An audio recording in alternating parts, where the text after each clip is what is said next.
Hi, I'm Anne. I'm Laura. And today we're bringing you the fourth video in the Seminar Director video series. So every time that you hold a workshop, we send you a self-evaluation sheet with your workshop order. This self-evaluation sheet is a great way for you to let us know what went well in your workshop. We love to see why they were successful for you because it gives us great ideas to then share with you. So we've compiled all of the tips, suggestions, and tricks that you guys have let us know about for our video today. So I'd like to thank any seminar director who's ever given us a tip because it contributed to today's video.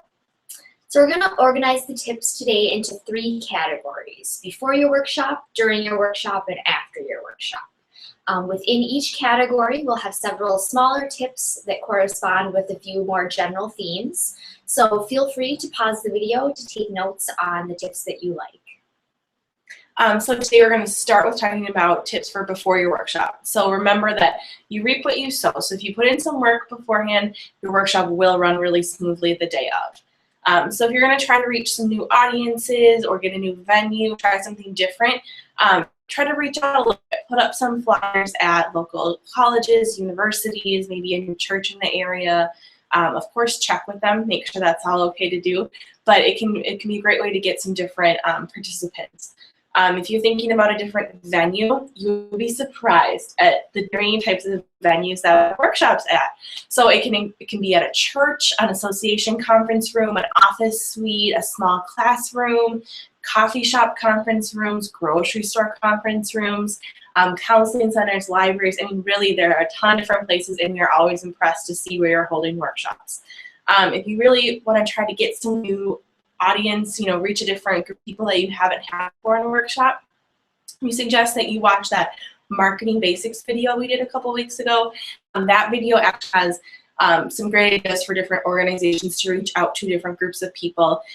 So that might be a different thing for you to try. You can always throw the idea of hosting out there as well. That being that if you can get an organization or a new church or something to host a workshop for you, not only do they give you a place to do the workshop, maybe some participants, but then you can kind of maybe cut them a deal for cost, something like that, where it ends up being a win-win situation for everyone. Once you do have participants lined up, it's nice to let them know a little bit of information beforehand. So maybe suggest that they bring with paper to be able to take notes, or else provide that for them. You can let them know this and some other things, and maybe a welcome email or a reminder email. You can let them know logistics, tell them remember to be here and what time, give them things like that. That's just a last chance for you to reach out to them to kind of connect with them before the workshop. It's also a nice idea to suggest that they not only visit the Prepare-Enrich website to get familiar with the assessment, but also to visit your website if you have one, just so they can get familiar with you before coming. If you were going to hold a workshop at a church or for a group of faith-based participants where everyone's kind of on that same page, it might be nice to suggest that they reply back to your email with their favorite kind of marriage, couple, love-related Bible verse, or something that they use currently. That might be a nice way to kind of compile all of those and give it to them as kind of an inspiration that they can take with them when they work with couples. And the best advice that we can give you, if you are a new seminar director, practice. So if you can practice for your kids, for your husband, for your wife, for a coworker, for a friend, do anything, just kind of run through it. It'll help you kind of be comfortable with the material. It'll help everything run more smoothly the day of. Even if it's super rough and you don't end up going in depth, it's just nice to kind of go through it once, get it out of your system, and then it will be really good the day you do it. So one of the most important things relating to what Laura just said when you're giving any presentation is preparation. In terms of your workshop, we'll focus on 2 things: printing and technology. So many seminar directors tell us they like to print off additional feedback and marketing resources to hand out to their participants. So some marketing resources might include a list of your upcoming workshop dates, which the participants can then pass on to their friends, colleagues, and then also your personal business card or the Prepare-Enrich seminar director template for business cards, which you can find in the seminar director help box. Some of the feedback resources that you could print out for them would include the follow-up questions for premarital couples. This is found in the supplemental materials section when you log into your account. And basically it's a good way to let the participants know that this resource exists, and it also gives the more hesitant trainees a bit more guidance and confidence in starting discussion with couples. And then another thing is you can scroll through the links in the ongoing training box and print out copies of your favorite or most frequently used documents. So then the other important aspect is technology, making sure that these aspects are in order will help things run much more smoothly the day of your workshop. So this would include things like laptop and projector connections, the sound audio situation, etc. If you're holding the workshop at a venue that's unfamiliar to you, you may want to either call ahead or even stop in there ahead of time, just so you can, acquaint yourself with the setup and make sure everything is functional. So now we're going to move on to some logistical tips for the day of your workshop. So the first big idea to keep in mind is to make sure everyone's comfortable.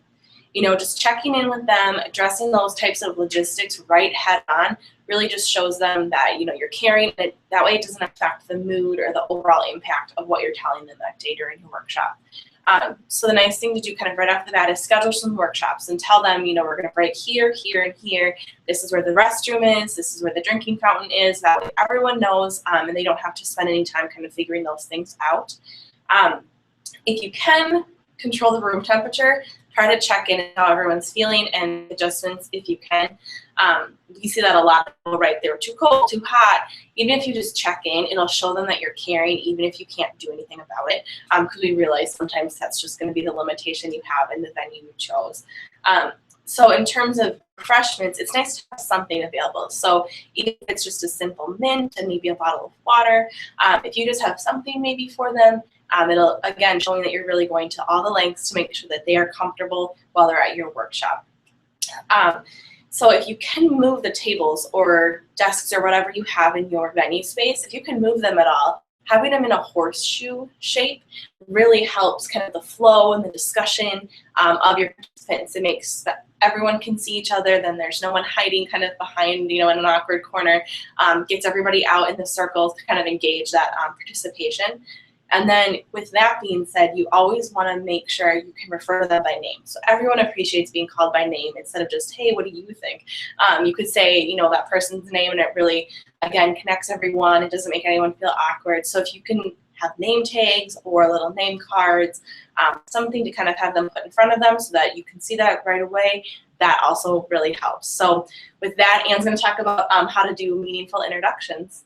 Yeah, so this leads into the during the workshop tips. Introductions are a great way to start out, and the way that you do that can kind of set the dynamics and the tone for the rest of the day.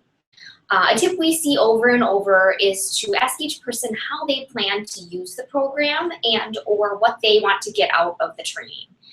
It helps participants kind of get a sense where everyone is coming from and build a sense of camaraderie. Another idea is to have each person, tell one interesting fact or tidbit about themselves to make the introductions more memorable.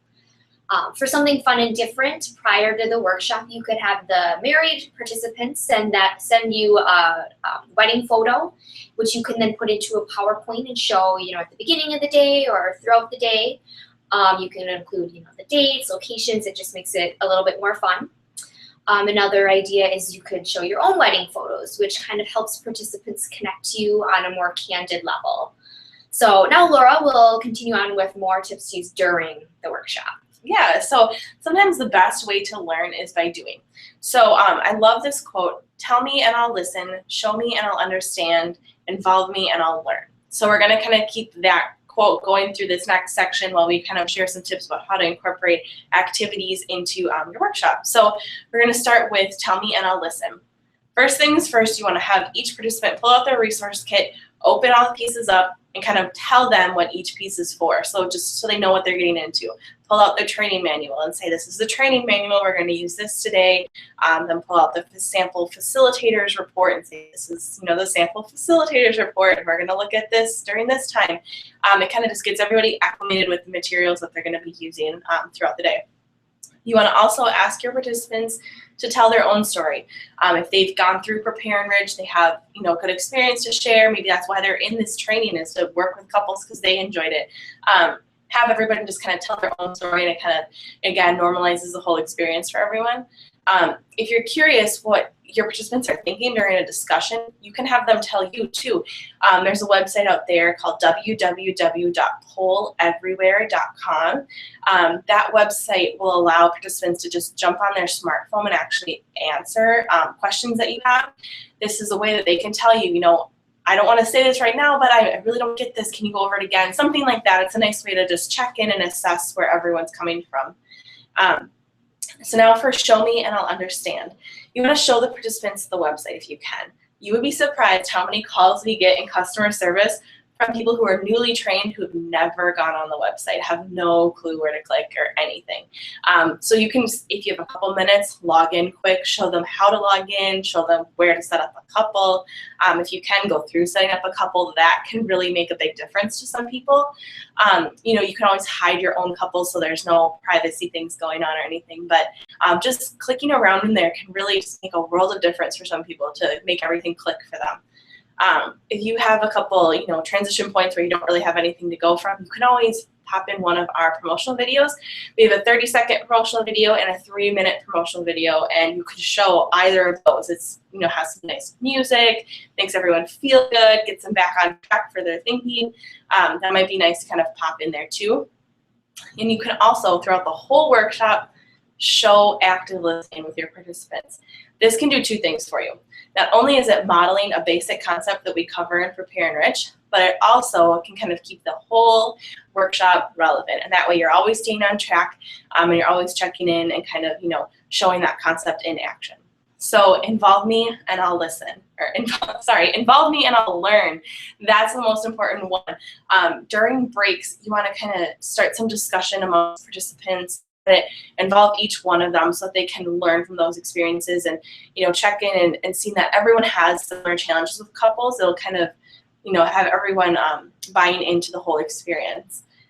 Now, the next one that we have is role playing. And this is something we see on almost every evaluation. A lot of people are doing this and participants are usually a little bit hesitant. They're not always the most comfortable doing role playing, but it also is the thing that we see is the most successful. People love it. It really makes everything click.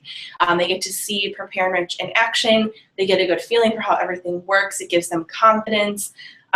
It always ends up being everyone's most favorite part of the day. So by involving them and having them learn through doing, that really makes a big difference.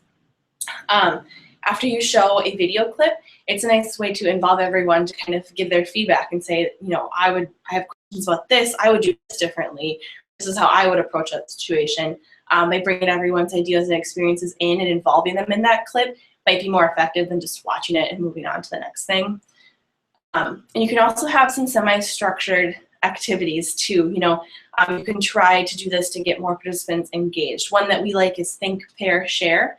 So if Anne and I were doing Think, Pair, Share right now, if we were in a workshop, we would use this maybe during a piece where you shared some brand new information, a new idea, a new concept. So then you could have each participant think to themselves for just a few seconds of what their, the impact or respond to a question, something like that, and have them pair up with the person next to them. So Anne and I would pair together and we would kind of talk about our ideas and then have everyone share. So just quickly go around the room, assess where everyone was coming from. That way everyone's ideas are shared and out there on the table pretty quickly, and it's a nice way to kind of just gather that quick assessment of how everyone's feeling.